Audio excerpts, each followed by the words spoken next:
संजय, अनुराग, मेघा, राज और शीला उसके दोस्त रमेश के घर उसके गांव पालमपुर आए थे। यार रमेश, सच में तुम्हारा गांव कितना मस्त है। साफ हवा, नदी, झरने, कितनी हरियाली है यहाँ। शहर में तो हमें इतनी हरियाली देखने को ही नहीं मिलती। सच कहा संजय, शहर में तो सिर्फ सीमेंट का जंगल है और यहाँ देखो हर तरफ पेड़ पौधे फूल। अरे अभी तो तुमने गांव में बस एंट्री ही की है और इतनी तारीफ कर रहे हो। जब पूरा गांव घूम लोगे तब क्या करोगे। चलो घर आ गया, आओ मैं तुम्हें अपने परिवार से मिलवाता हूँ। रमेश अपने दोस्तों की पहचान अपने परिवार से कराता है। रमेश के पिता बोलते हैं, आओ बच्चों, इसे अपना ही घर समझो। रमेश के दोस्त खाना खाकर आराम करने लगे। शाम के 7 बज चुके थे। सब लोग शाम की चाय पीने के लिए आंगन में बैठे थे। तब आओ बच्चों, सफर से आए थे, ठीक से आराम हुआ कि नहीं? हाँ दादी जी, यहाँ पर कितनी शांति है। दोपहर में भी इतनी अच्छी नींद आई। नहीं तो शहर में रात को भी इतनी अच्छी नींद नहीं नसीब होती। हम अपने घर में सो रहे होते हैं, फिर भी नीचे से पूरी रात गाड़ी के हॉर्न और कोई ना कोई आवाजें आती रहती है। अरे इसीलिए तो कहते हैं कि जीवन में अगर सच्चा सुकून चाहिए तो गांव में जाकर बसना चाहिए। शहर में तुम्हें पैसा तो मिलेगा, लेकिन गांव में तो सुख और सुकून है। सच कहा दादी, मुझे तो ये गांव इतना पसंद आया है कि लगता है यही बस जाऊं। अरे सब लोग यहाँ पर हैं, लेकिन अनुराग वो कहीं दिखाई नहीं दे रहा है। अभी तक जगह नहीं है क्या? नहीं, वो तो मुझसे पहले ही जाग गया था। होगा यहीं कहीं घूम रहा होगा। अरे नहीं, मैंने तो उसे कुछ देर पहले उस पहाड़ी की तरफ जाते हुए देखा था। मैंने उसे पीछे से आवाज लगाई, लेकिन शायद उसने मेरी आवाज सुनी नहीं। क्या पहाड़ी के पास? हे राम! चलो अनुराग को ढूंढते हैं। रमेश के साथ सब दोस्त अनुराग को ढूंढने को निकल गए। इधर घर पर माँ, अनुराग कहीं उस मंदिर में तो नहीं गया होगा। भगवान करे वो सही सलामत हो। हाँ बेटा, मैं भी भगवान से वही प्रार्थना कर रही हूँ। बच्चे पहली बार हमारे गांव में आई है। हमें पहले ही उन्हें उस मंदिर के बारे में बता देना चाहिए था। हमसे भी भूल हो गई। नहीं माँ जी, हमें क्या पता था कि अनुराग ऐसे सबको बिना बताए उस शापित मंदिर में चला जाएगा। उसे भी तो किसी को पूछना चाहिए था। अब जो हुआ वो जाने दो। एक ही प्रार्थना करो कि वो गांव में कहीं दूसरी जगह पर गया हो और रमेश के साथ वापस लौट आए। बहुत देर रमेश और बाकी सब अनुराग को ढूंढ रहे थे। पूरे गांव में घूमने के बाद भी अनुराग का कहीं कोई पता नहीं चला। रमेश के साथ सब लौट आए। क्या हुआ रमेश, मिला अनुराग? नहीं पिताजी, हमने पूरा गांव छान मारा, फिर भी अनुराग का कहीं पता नहीं चला। पता नहीं इतने छोटे से गांव में अनुराग ऐसे कैसे गायब हो सकता है। इस समय उसे उस पहाड़ी के पास नहीं जाना चाहिए था। सुधा, तुम्हें तो उसे रोकना चाहिए था। पिताजी, माँ को तो पता ही नहीं था कि अनुराग वहाँ जा रहा है। माँ, मैं भी बचपन से देखता आ रहा हूँ कि सब लोग उस पहाड़ी के नाम से डरते हैं। ऐसा क्या है उस पहाड़ी में जो शाम के समय वहाँ कोई नहीं जा सकता? बेटा, अब मैं तुम्हें क्या बताऊँ। जब मैं शादी करके इस घर में आई तब तुम्हारी दादी ने कहा कि शाम के बाद उस पहाड़ी के पास कोई नहीं जाता। दादी, तो आप ही बता दीजिए, आखिर क्या राज है उस पहाड़ी का? गांव का हर एक इंसान उस पहाड़ी के पर शाम के बाद जाने से इतना क्यों डरता है? हाँ दादी, बता दीजिए। ये सब सुनकर अब हमें भी अपने दोस्त की फिक्र होने लगी है। माँ, लगता है अब बच्चों को इतना पुराना राज बताना ही पड़ेगा। हाँ बेटा, अनुराग को ढूंढने के लिए उस राज को खोलना ही होगा। कई सालों पहले की बात है। कहते हैं कि पालमपुर गांव में एक शाम एक ब्राह्मण की पत्नी अपने बीमार ब्राह्मण पति के साथ उसके इलाज के लिए एक वैद्य के खोज में आई थी। वो दोनों बहुत दूर से जंगल नदियां पार करते हुए यहाँ तक पहुँचे थे। उस ब्राह्मण को खून की कोई बीमारी थी। वो बहुत थके हुए थे और भूखे भी थे। उस औरत ने उस ब्राह्मण को पहाड़ी पर जो मंदिर था उसमें लेटाया और खुद भिक्षा मांगने गांव में आ गई। तब माता, मुझे थोड़ी भिक्षा दे दीजिए, मेरे बीमार पति मंदिर में है। माता, भिक्षा दे दीजिए। ए औरत, क्यों शाम के समय आ गई है मेरे दरवाजे पर? चली जा यहाँ से, कुछ नहीं मिलेगा। माता, ऐसे मत कहिए, मैं बहुत दूर से एक वेद के खोज में आई हूँ।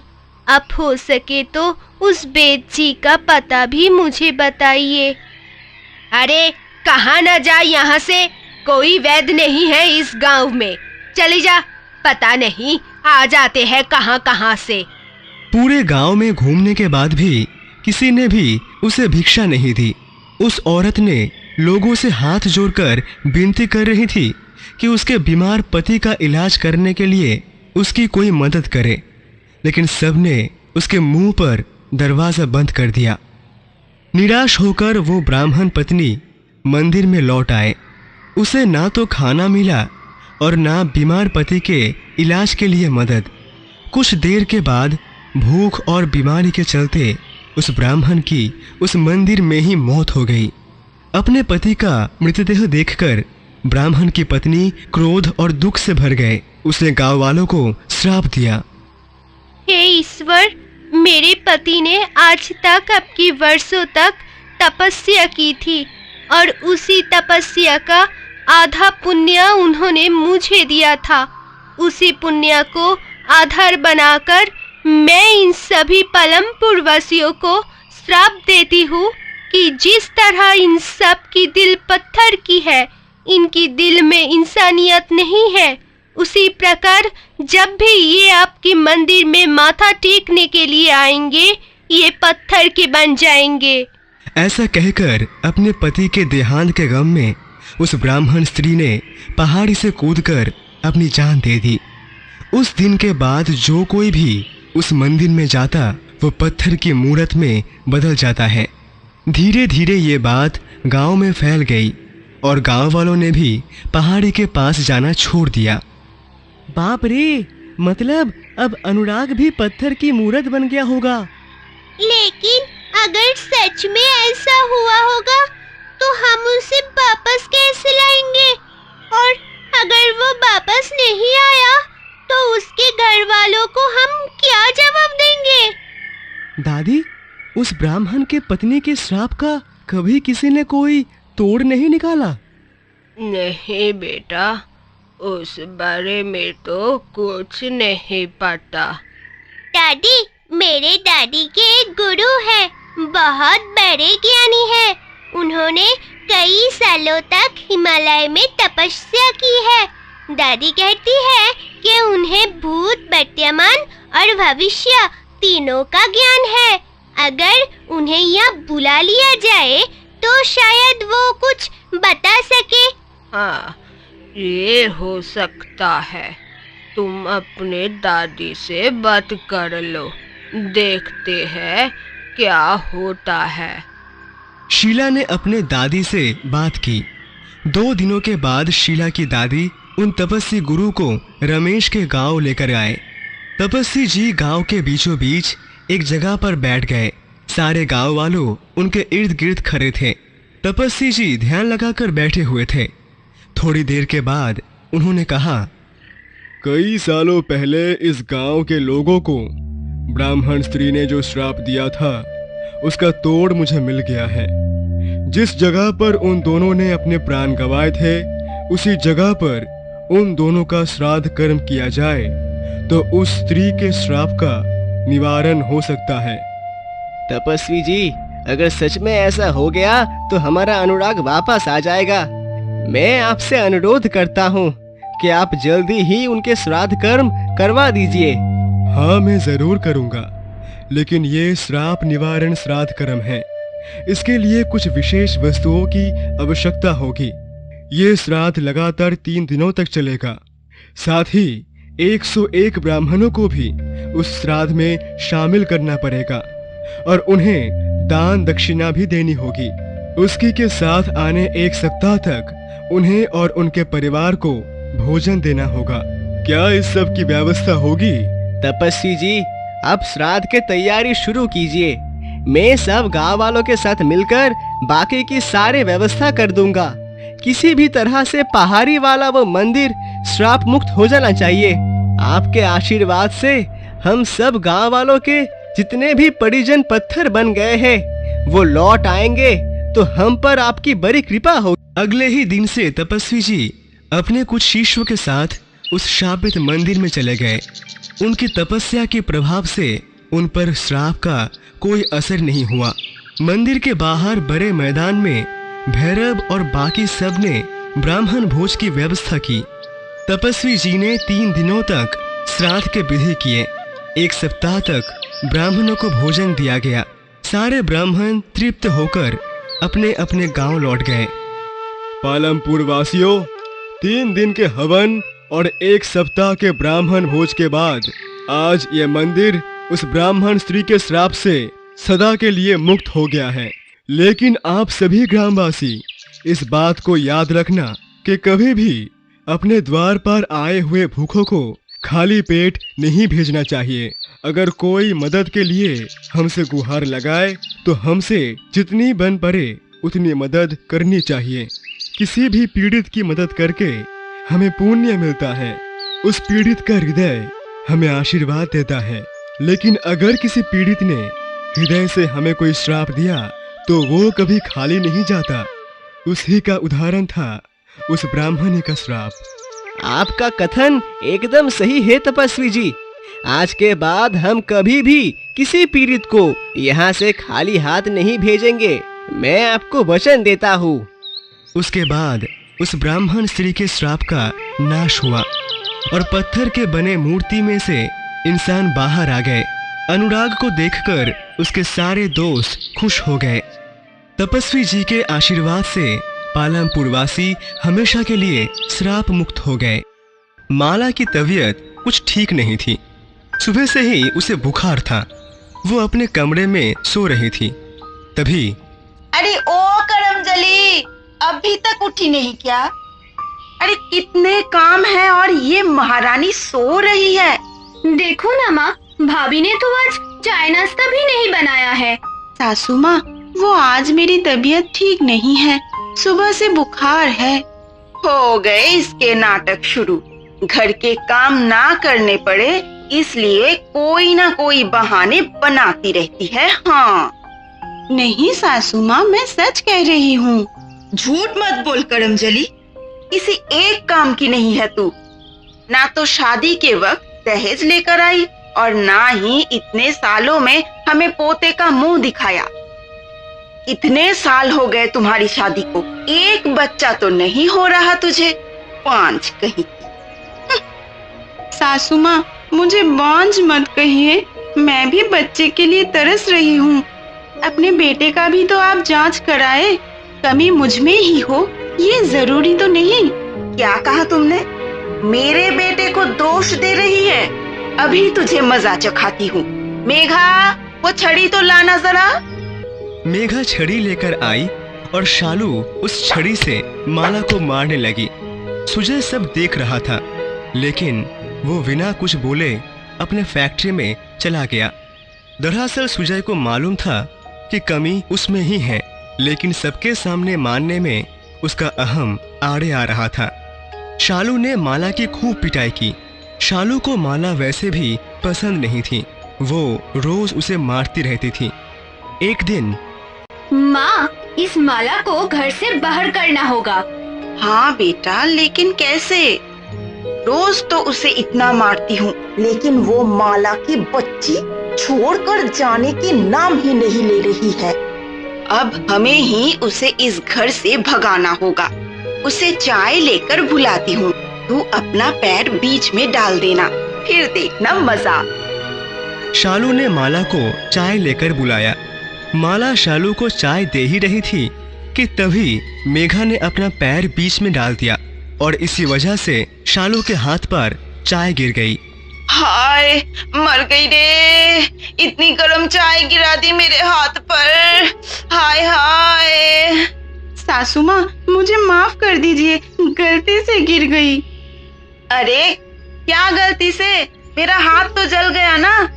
एक काम नहीं कर सकती और ना बच्चा पैदा कर सकती है। सासू माँ, अब इस बात को बीच में लाने की क्या जरूरत है? अब तू मुझे सिखाएगी कि क्या बोलना है और क्या नहीं। चल निकल जा मेरे घर से। आज हाथ जला दिया है, कल पता नहीं मेरा गला ही दबा देगी तू। लेकिन सासू माँ। शालू ने माला की एक बात नहीं सुनी।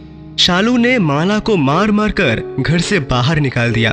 मेघा तो माला पर पत्थर फेंक कर मार रही थी। माला घर से दूर आ गई। चलते चलते वो बहुत थक गई थी। माला अपने गांव से बहुत दूर आ गई थी। थकान और भूख के कारण उसकी हालत बिगड़ रही थी। रास्ते पर कहीं एक पेड़ भी दिखाई नहीं दे रहा था।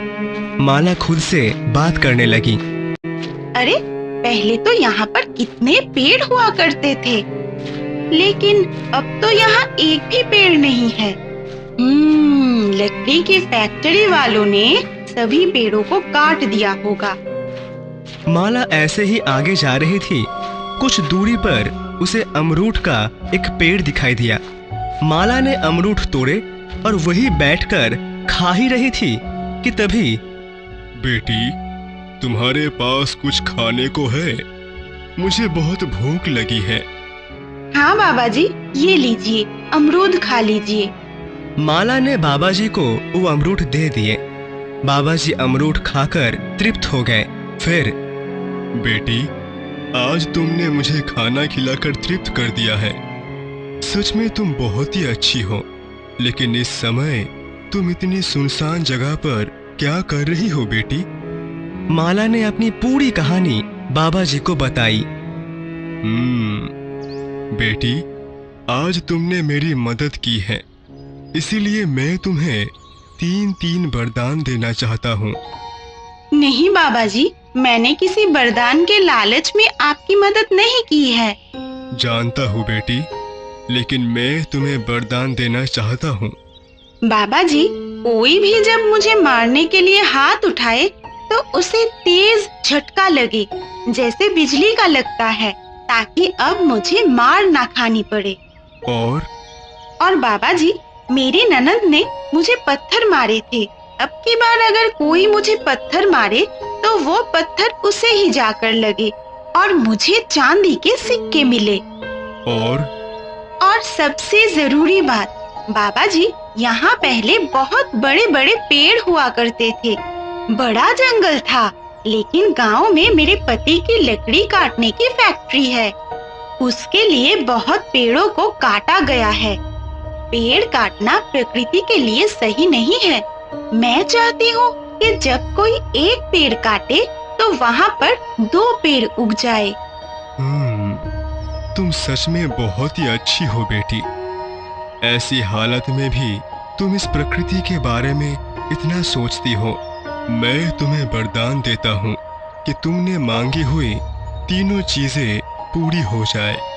तथास्तु। अब तुम घर जाओ, सब कुछ अच्छा होगा। माला घर वापस आ गई। उसे वापस आया हुआ देखकर शालू और मेघा को बहुत गुस्सा आया। अरे कितनी बेशर्म है तू, फिर से वापस आ गई। सासू माँ, मैं कहाँ जाऊँ? यही मेरा घर है और मैंने आपसे माफी भी मांग ली थी। फिर मुझे घर से बाहर निकालकर क्या होगा? जबान चलाती है, रुक। शालू ने माला को मारने के लिए अपना हाथ उठाया। जैसे ही शालू का हाथ उठा, उसे एक झटका लगा और वो पीछे आ गई। शालू ने फिर से 1-2 बार माला को मारने को कोशिश की, लेकिन उसे झटके लग ही रहे थे। क्या हुआ माँ? पता नहीं क्या काला जादू करके आई है। इसे मारने के लिए हाथ उठाती हूँ तो मुझे ही बिजली का झटका लगता है। मेघा ने भी माला पर हाथ उठाकर देखा, उसे भी झटका लगा। माला के चेहरे पर मुस्कुराहट थी। माला को मुस्कुराते देख शालू और मेघा को घबराहट होने लगी। उन्हें लग रहा था कि उसने काला जादू किया है। कुछ दिन बीत गए। अब शालू और मेघा ने माला को मारना छोड़ दिया था। शालू को माला एक आंख नहीं बनती थी। मेघा भी माला को भगाकर अपनी दोस्त को सुजय की बीवी बनाकर लाना चाहती थी। एक दिन, माँ, इतने दिन हो गए हैं, ये माला तो खुद से घर नहीं जाएगी। अब तो हम उसे मार भी नहीं पा रहे हैं। सुजय तो पागल था जो उसके प्यार में पड़ गया। और नहीं तो क्या, उसके चक्कर में पड़कर उसे बहू बनाकर ले आया। ना तो दहेज मिला और ना ही नाती पोते का सुख। लेकिन अब करे तो क्या करे? माँ, मैंने सुना है कि गांव से बहुत दूर जो जंगल है वहाँ राक्षस रहता है। जो भी उस जंगल में जाता है वो राक्षस उसे मार डालता है। हम किसी बहाने से उस माला की बच्ची को जंगल भेज देते हैं, फिर वो राक्षस उसे नहीं छोड़ेगा। अरे वाह, ये तो मस्त आइडिया है। हम ऐसे ही करते हैं। अगले दिन, माला बेटी, ओ माला बेटी, क्या हुआ सासू माँ? अरे कुछ नहीं, वो मैं सोच रही थी कि बहुत दिनों से हम कहीं घूमने नहीं गए हैं, तो क्यों ना तुम, मैं और मेघा घूमने चले? अरे वाह सासू माँ, आज तो बहुत प्यार आ रहा है मुझ पर। अरे ऐसी कोई बात नहीं है, तुम तो इस घर की लक्ष्मी हो और तुम्हें खुश रखना मेरा काम है, इसलिए पूछ रही हूँ। जी ठीक है, हम चलते हैं। तो तैयार हो जाओ, हम भी तैयार होकर आते हैं। तीनों तैयार होने के लिए चली गई। मेघा गाड़ी चला रही थी। शालू और माला पीछे बैठी हुई थी। शालू ने माला को पानी पीने के लिए दिया, जिसमें बेहोशी की दवाई मिलाई हुई थी। माला बेहोश हो गई। शालू और मेघा ने माला को जंगल में छोड़ दिया और दोनों वापस घर आ गए। जब माला को होश आया, तब उसने देखा कि उसके सामने एक बहुत ही बड़ा राक्षस बैठा हुआ है और उसे देखकर माला की चीख निकल गई। कौन हो तुम? तुम्हें नहीं पता, राक्षस हूँ जो इस जंगल में रहता हूँ। अब तुम्हें नहीं छोड़ूंगा। लेकिन मैंने तुम्हारा क्या बिगाड़ा है? तुम यहाँ आई हो, यही तुम्हारी सबसे बड़ी गलती है। मैं यहाँ अपनी मर्जी से नहीं आई हूँ। मेरे सास और ननंद ने धोखे से मुझे यहाँ भेजा है। राक्षस ने माला को मारने के लिए हाथ उठाया, लेकिन बाबा जी का दिए गए वरदान की वजह से राक्षस को तेज झटका लगा। राक्षस बार बार उसे मारने की कोशिश कर रहा था और राक्षस को झटका लग रहा था। उसे कुछ भी समझ में नहीं आ रहा था। गुस्से में आकर राक्षस ने जमीन पर पड़ा हुआ पत्थर उठाया और माला की तरफ फेंका, लेकिन वरदान की वजह से वो पत्थर उल्टा घूमकर राक्षस को ही लग गया। उसके साथ ही कुछ चांदी के सिक्के माला के पल्लू में आकर गिर गए। जब जब वो राक्षस पत्थर फेंक रहा था और उल्टा वो उसे ही लग रहा था, तभी तभी माला को चांदी का सिक्का मिल रहा था। वो राक्षस इस सब से बहुत ही परेशान हो गया। ये सब क्या हो गया है? इस औरत को कुछ लग क्यों नहीं रहा? अब क्या करूं? फिर राक्षस ने पेड़ उखाड़कर माला पर फेंका। जैसे ही उसने एक पेड़ को उखाड़ा, वहां पर 2 पेड़ उग गए। राक्षस पेड़ उखाड़ता चला गया और दो दो पेड़ उगते चले गए। कुछ ही देर में जंगल में ढेर सारे पेड़ खड़े हो गए। तुम कौन हो?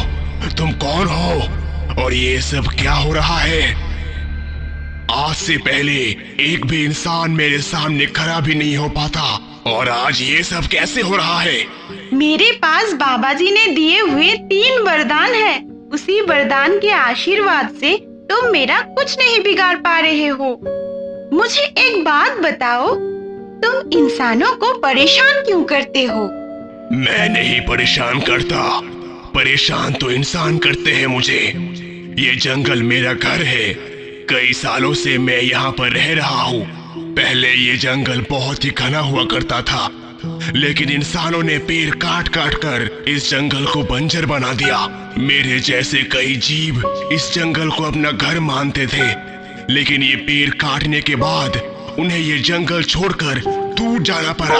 मैं कहीं जा नहीं सकता था, इसीलिए इंसानों को सजा देने के लिए उन्हें पकड़कर मारता था। लेकिन आज तुम्हारी वरदान से यहाँ फिर से बहुत सारे पेड़ उग गए। हाँ, देखो ये जंगल फिर से हरा भरा हो गया है। मैं तुम्हें छोड़ देता हूँ। तुम्हारी वजह से मेरा घर मुझे वापस मिल गया है। माला और राक्षस की बातें कुछ गांव वाले देख और सुन रहे थे। राक्षस चला गया। फिर अरे माला बहन, तुमने तो कमाल कर दिया। इतने खूंखार राक्षस को जंगल में भगा दिया। आपको डर नहीं लगा? नहीं भैया, वो बेचारा तो खुद ही परेशान था। हमारे गांव में जंगल और बाकी सब पेड़ों को इतने बेरहमी से काटा गया था कि सब कुछ बंजर हो गया था। ये जंगल उसका घर था। हम इंसानों ने उसका घर ही छीन लिया था। लेकिन माला बहन, आप यहाँ क्या कर रही थी, और वो भी अकेली? हाँ, वो तो मैं गलती से यहाँ आ गई थी। चलिए अब घर चलते हैं। माला घर वापस आ गई। गांव वालों ने माला की बहादुरी के किस्से फैलाने शुरू कर दिए और फिर माला के घर पर। चलो, अब तो रास्ता साफ हो गया। अब वो माला की बच्ची कभी वापस नहीं आएगी। हाँ माँ, अब देखना, मैं मेरी सहेली को इस घर की बहू बनाऊंगी। इसे इस घर की बहू बनाने की कोशिश हो रहे हैं। मेघा और शालू ने पीछे मुड़कर देखा।